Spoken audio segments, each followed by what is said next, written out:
Sa mga nakaraan mga kaprobinsya, nag-request tayo ng kumpleto ng baboy. Nagkasundo sana kami, nagkausap na kami na kunin niya dito yung baboy natin, pero hindi po yan natuloy. Tapos sabi niya next day daw, at nung kinontak natin siya hindi naman nag-reply. So napagpasyahan natin na dalhin namin sa stockyard ngayon. Tingnan natin kung magkano yung aabutin sa ating tatlong baboy ngayon, or magkano yung kilo, kasi hindi pa natin alam kung magkano yung kilo ng baboy sa live. Yung baboy natin ngayon nasa 80 to 90 kilos. Ikarga lang namin ng rayos para diretso na yung dahe. Dalawa yung kasa dyan, pero bago natin dalhin doon, kiluhin muna natin para kung gusto lang ng pamata, hindi tayo malugi. Kung pamata lang, kung ayaw nilang kiluhin yung ating baboy. Tayo na ragay.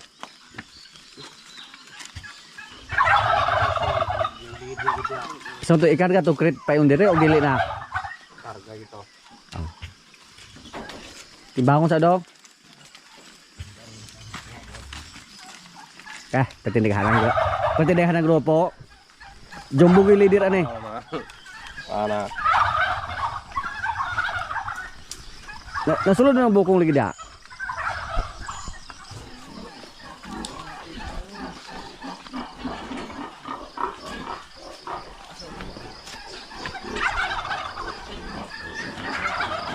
Yung mga bakery natin, umatas na din yung buyer mga kaprobinsya.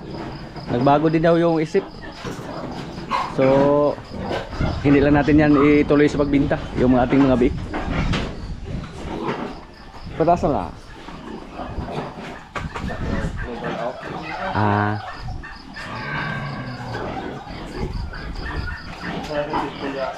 Dia.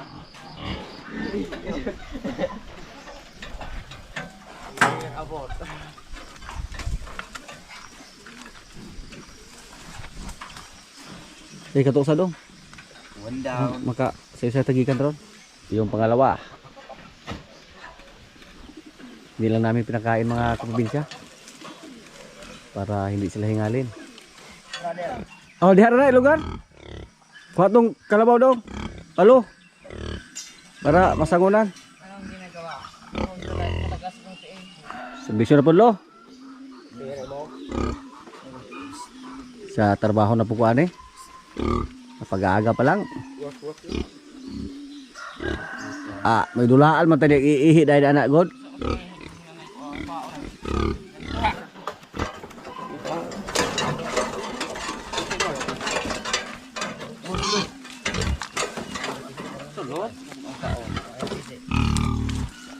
Ha? Atras lo, atras lo. Tuyo ka sa balik ng yung board. Nay mo back up ni ha. Coba na ko hindi naman mas bahat.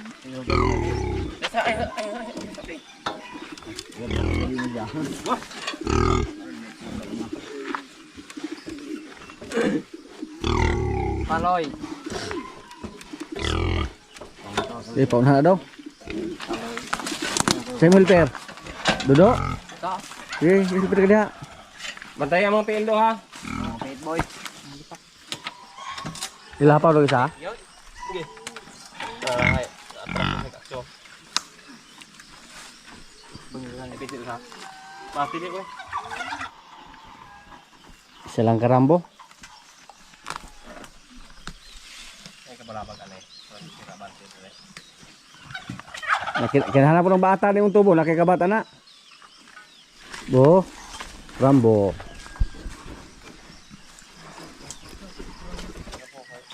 Aptik ba simula ka daw iro? Ay, kan manikat mo ni palakpon ko kaptek dali sini. Naapos ka nang di yang. Ay, nariyan yo. Dapat mo rin ko. Bundit pa. Baik. Helper ha, helper. Dali yun. Dali.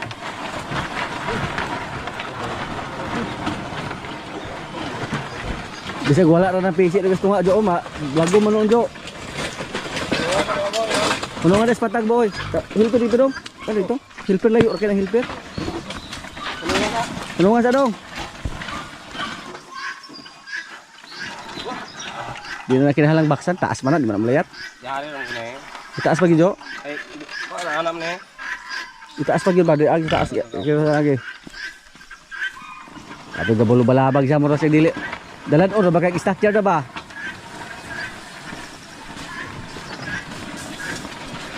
Ito oro kay dili siya sunod may biyahe.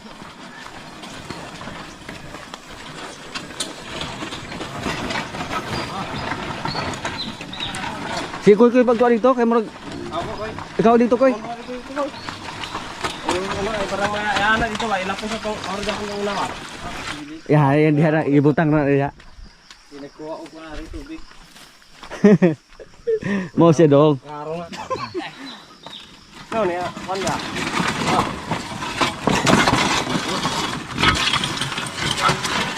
Ay, ito na masara. Ito pa.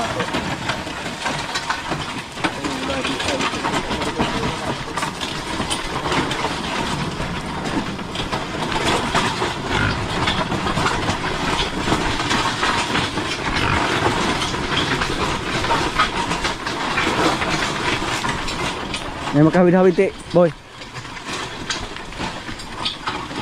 Dito kang mabinay gapon ti, boy? Dito kang mabinay gapon? Ha? Ya, nakatis ka dito gapon? Wala.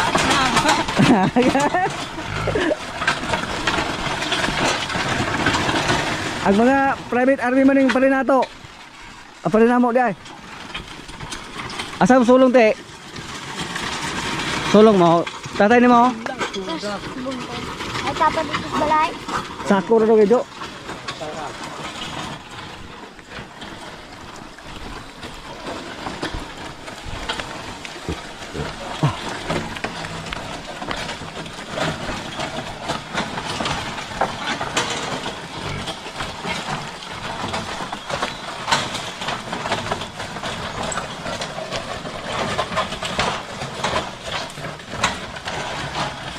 Lalu ando na. I'm check. Size, this size.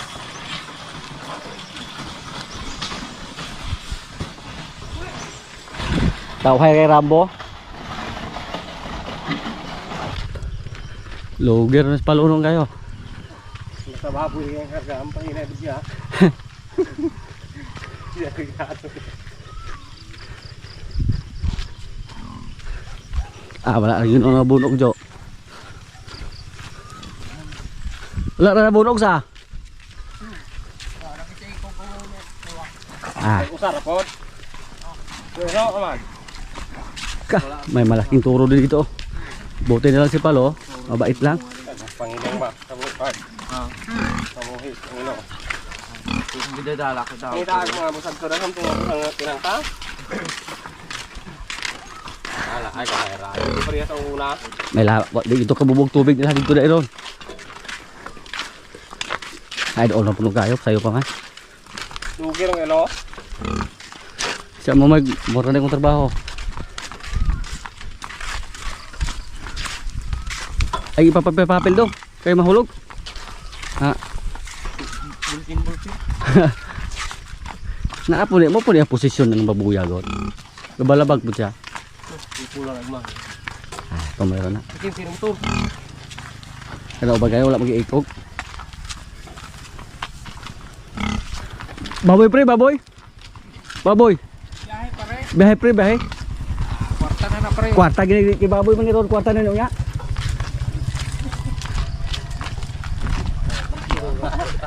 Mutana pa ka.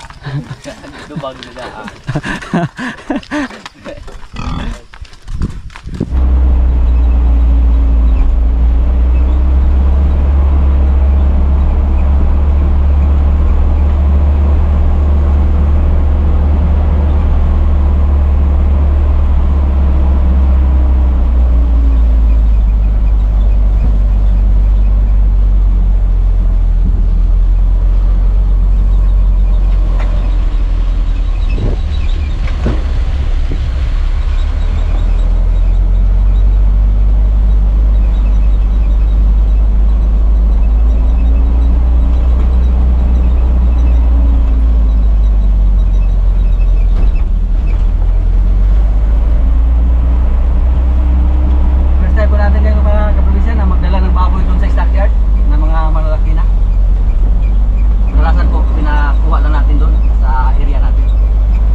Ay pwede ihuan lang sa kuha.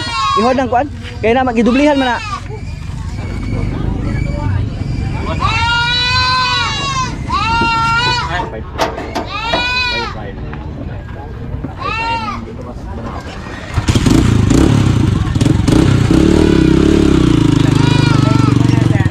Balo, pilang kilo rin na? Oo ka balo? 165. 165?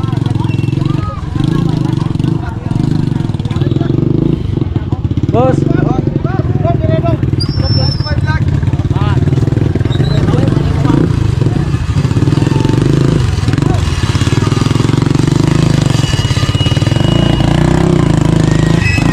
Pinatay, gigot lang ka na.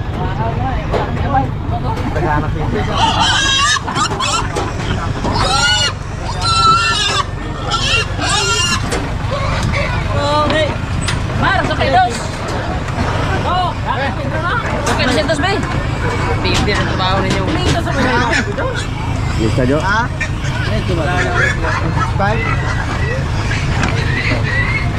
Pila to? Yan, nagkalago ko. Ay, kung dito mo. Buwinda.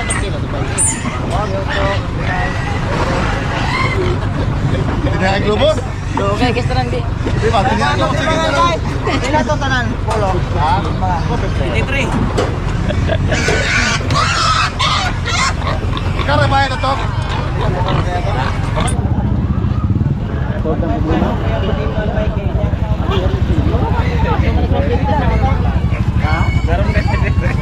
Jadi arah mag-aay dari Baligya.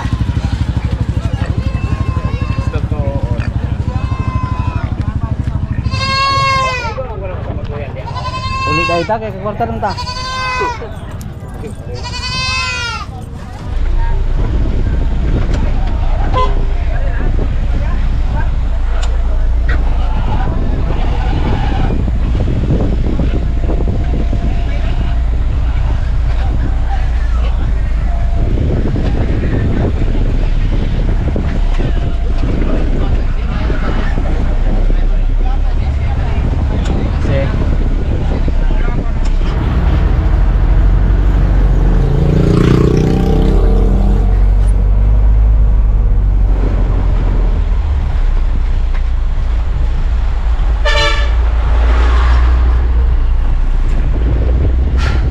Ito kilo tanan daw, Jo? 266. 266 times 160. Yan po ang presyo ng baboy dito sa amin ngayon mga kaprobinsya. 266. 42,000. Pila ito tanan daw? Tanong ako sir po nito. 42,560. Yan po ang inabot sa ating tatlong baboy mga kaprobinsya. 42,560. Kag ano po, 160 per kilo. Umaba daw kasi umabot yan ng 170. Pero bumaba. Naging 160 yung kuhan, yung umabot ng 80 kilos. Pero pag below 80, 70 kilos nasa kuhan lang. 155. Pag below 70, nasa 150 per kilo. Yun po ang estima nila dyan. Kaya tawag nila na bracket pa. Kain muna kami bago umuwi. Tinataan. Halang-halang ko ni.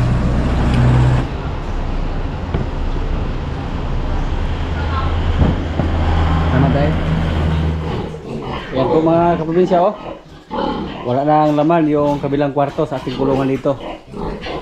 So yung isa nating inahin na malapit ng mga anak, pwede natin yung ilipat dito kung mga anak siya. Ayan. Medyo butis yan mga kaprobinsya. Klaro na yung tiyan niya na may laman.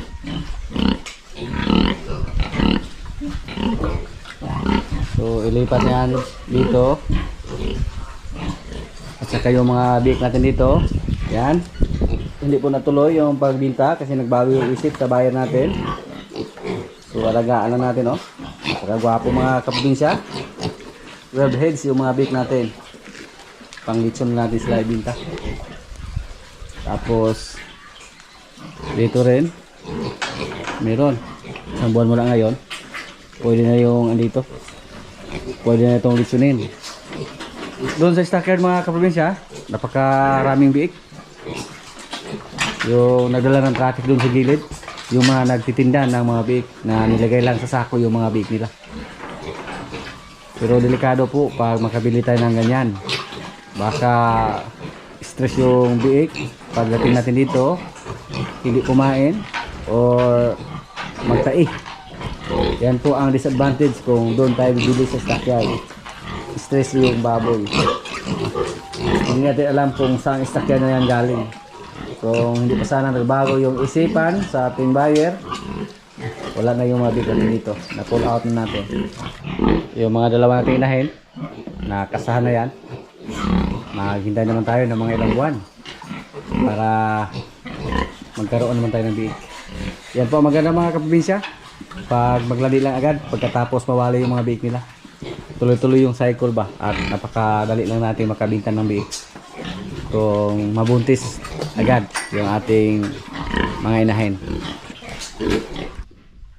May napansin po tayo dito mga kaprobinsya. May itlog ng pato.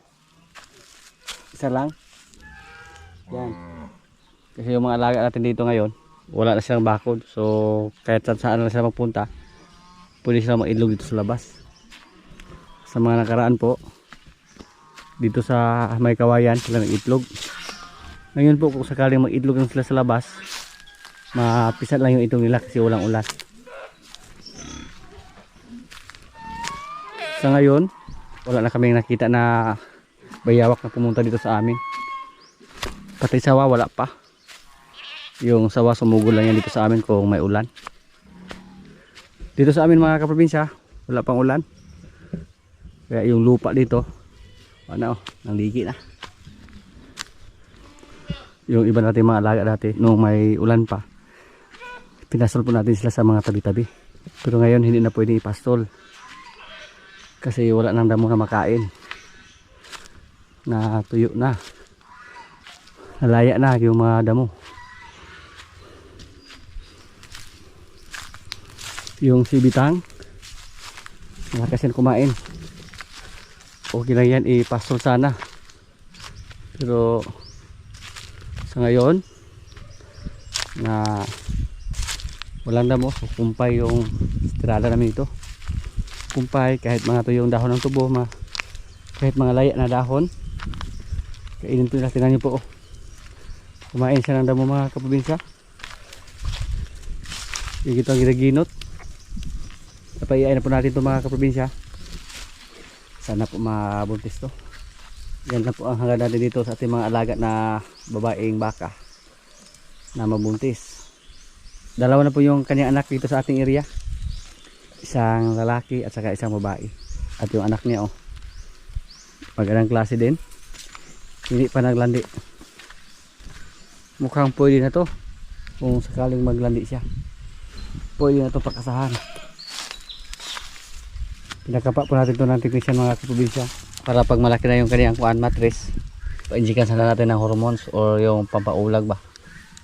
Pero sabi po ng technician, maliit pa daw, hindi pa pwede.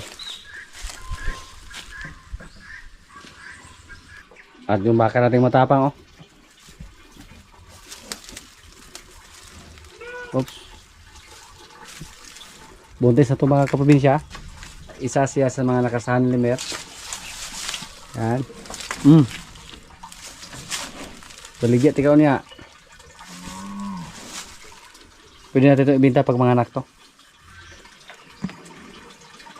Sa ngayon hindi muna kasi buntis yan. Hindi na po siya masyado native, hindi po siya katulad ni Basya. Kaya pag siya mga anak, quality na. Lalo na pag quality din yung lalaki na gamitin or quality din yung similya. Pwede natin ito i-AI sa sunod kung ayaw na kumasa ni Limer. Marami pa rin alaga, hindi po natin kaya himas-himasin lahat yung ating mga alaga. Good girl.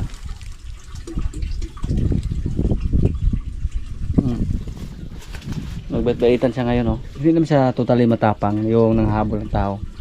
pag lumapit tayo sa kanya, paglaruan lang niya tayo ba. So ngayon, anak, ay nadisturbo siya. Pero sa totoo lang, hindi po ganun yung ugali niya. Kung totoo pa siyang matapang, hindi na natin siya mahimas ngayon. Yan.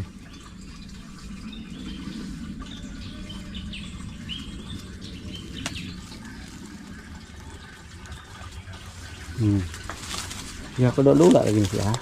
Yung anak niya andun kay pare, pero sabi niya medyo payat pa daw kasi kulang sila sa pagkain doon. Tsaka na daw niya bigyan ng maraming napir kung tag-ulan na, kasi pag tag-ulan na yung area ni pare doon, napaka maraming damo doon na pati napir. At saka kung tuloy-tuloy yung pag-ulan tapos dumaan po sa matinding init yung lupa, napakaganda po yung mga tanim, mapa-maisman or mapadamo na pier, napakaganda ang resulta. At yung kalabaw natin na si Paloma, kondisyon na kasi dito kasi wala po siyang trabaho, kain at saka punta sa lubluban. Dito na siya nilagay araw at gabi, binigyan lang siya ng kumpay, wala siyang trabaho. Hindi po namin siya pinahila ng karosa kasi hindi po pwede mga kaprobinsya kung maghila ng karosa si Palot tapos may kasabayan siya na babae. Parang kung siya maglumbag, gusto niyang kumasta. So ang ginawa namin, hindi na natin pinatrabaho si Paula pati si Jean, sila dalawa. Pero si Jean medyo payat pa, mahina siyang kumain ng mga dahon ng tubo. At sa ngayon po yung ibinigay namin sa kanila, mga dahon ng tubo, mga laya na. At si Jean napakalalim magsawa, malaya man or green yung damo na ibinigay natin sa kanila o sa rewa. Yung kalabaw natin ito, gamit na gamit po natin yung mga lalaki, lalo na si Palo. Tagahila yan ng baboy, tagahakot ng feeds, tagahakot ng kumpay. Wala na kaming problema dito sa transportation sa aming kuan, sa aming mga feeds at saka sa mga kumpay namin, dahil malakas po si Palo. Yan po ang trabaho ni Paula. Tawhay kayo. Tapos dito po malamig mga kaprobinsya, hindi mainit. May mga niyog, may mga kawayan. Yan, kaya kondisyon na kondisyon ng katawan ni Paula. Yan. At yung ating baka na buntis mga kaprobinsya, hindi pa nanganak, nagpa-trailing pa kasi nagkamali po tayo. Doon tayo nakabase sa unang kasta at naglandi pala siya ulit, hindi natin na i-record ng gusto. At naalala po namin na 2 beses pala siya nakasahan ni Limer, yung ating pulang baka. Isa dito po tayo na makita ulit yung lahi ni Limer dito, isang Indo. At sana po lalaki lang yung anak sa ating baka na pula, kasi may nagtanong po kung nasaan na daw, nanganak na ba. Malapit na yan mga anak, mga kaprobinsya. Siguro po mga pinakamalayo na po yung 2 linggo mula ngayon. Yan po ang expected natin. Doon na namin siya nilagay sa may shade para hindi masyadong mainit, at hindi po namin siya nilagay sa mainit na area para walang walay kuyaw. Napakainit ng panahon ngayon, pag mabilad sa araw yung mga buntis na baka, delikado baka makunan. Kung sakaling mabuntis lang yung mga baka natin dito mga kaprobinsya, sa ngayon po 2 yung nakasahan ni Limer, hindi pa confirm na buntis, at isa yung napaiay natin. So bali 4 silang lahat, hindi kasama yung pula nating baka kasi malapit na yung manak. Tapos may 3 tayong kalabaw. So next year po expected po natin na marami naman tayong alaga dito na madagdag. Siguro yan po ang time na makaharvest na po tayo or makabinta na po tayo sa ating mga alaga dito, yung mga anak sa ating mga alaga. Depende lang sa sitwasyon. Yung baka natin yan, pag babae yung anak niya tapos magandang klase, pwede natin alagaan, tapos yan po ang ibinta natin, yung nanay, kasi upgrade na po yung anak nila. kung sakaling may anak sila na babae. Yan po, pag mapa-AI natin yan or mapakasan ni Limer, pag may anak sila, quality na. Lalo na pag dumating naman yung baka natin na in-order galing dun sa Batangas. May isa po tayong in-order. Medyo mahal lang. Basta galing po sa Batangas mga kaprobinsya, expected po natin na mahal. Isang Indo-Brazil, tapos medyo mahal din yung pamasahe, kaya lalong tumaas yung presyo ng baka pag galing dun sa Batangas. Yan po, yung ating Indo-Brazil, oh. Siya lang mag isa mga kaprobinsya. Kasi yung kasama niya dito, yung ating white Brahman, pinasok natin sa bakod para maasanay na siya na mawalay sa kanyang nanay. Yan. At tingnan din po yung ating baka. Iba talaga mga kaprobinsya kung may lahi. Kahit napakaliit niya nung lumabas siya, pero ngayon, oh, parang EI din hitsura niya. Parang resulta din siya sa EI. Yan. Yan po ang kauna-unahang lahi ng Limer dito sa atin. Indo-Brazil po. Se? Guwapa.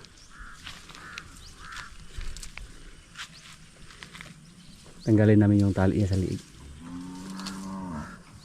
Pero bakunahan muna natin.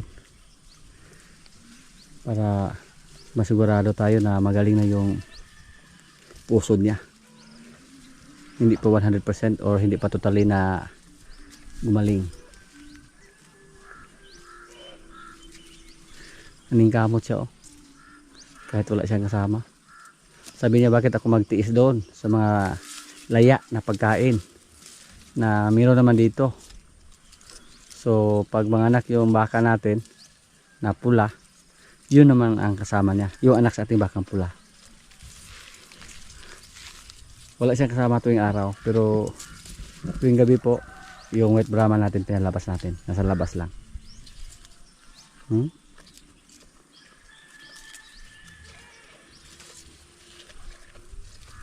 Kung lalaki lang yan, quality na.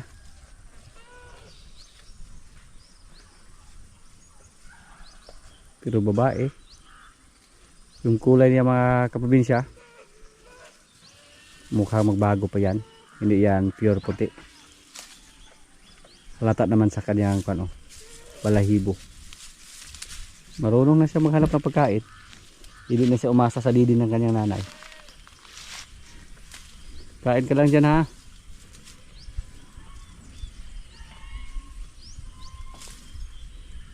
God girl.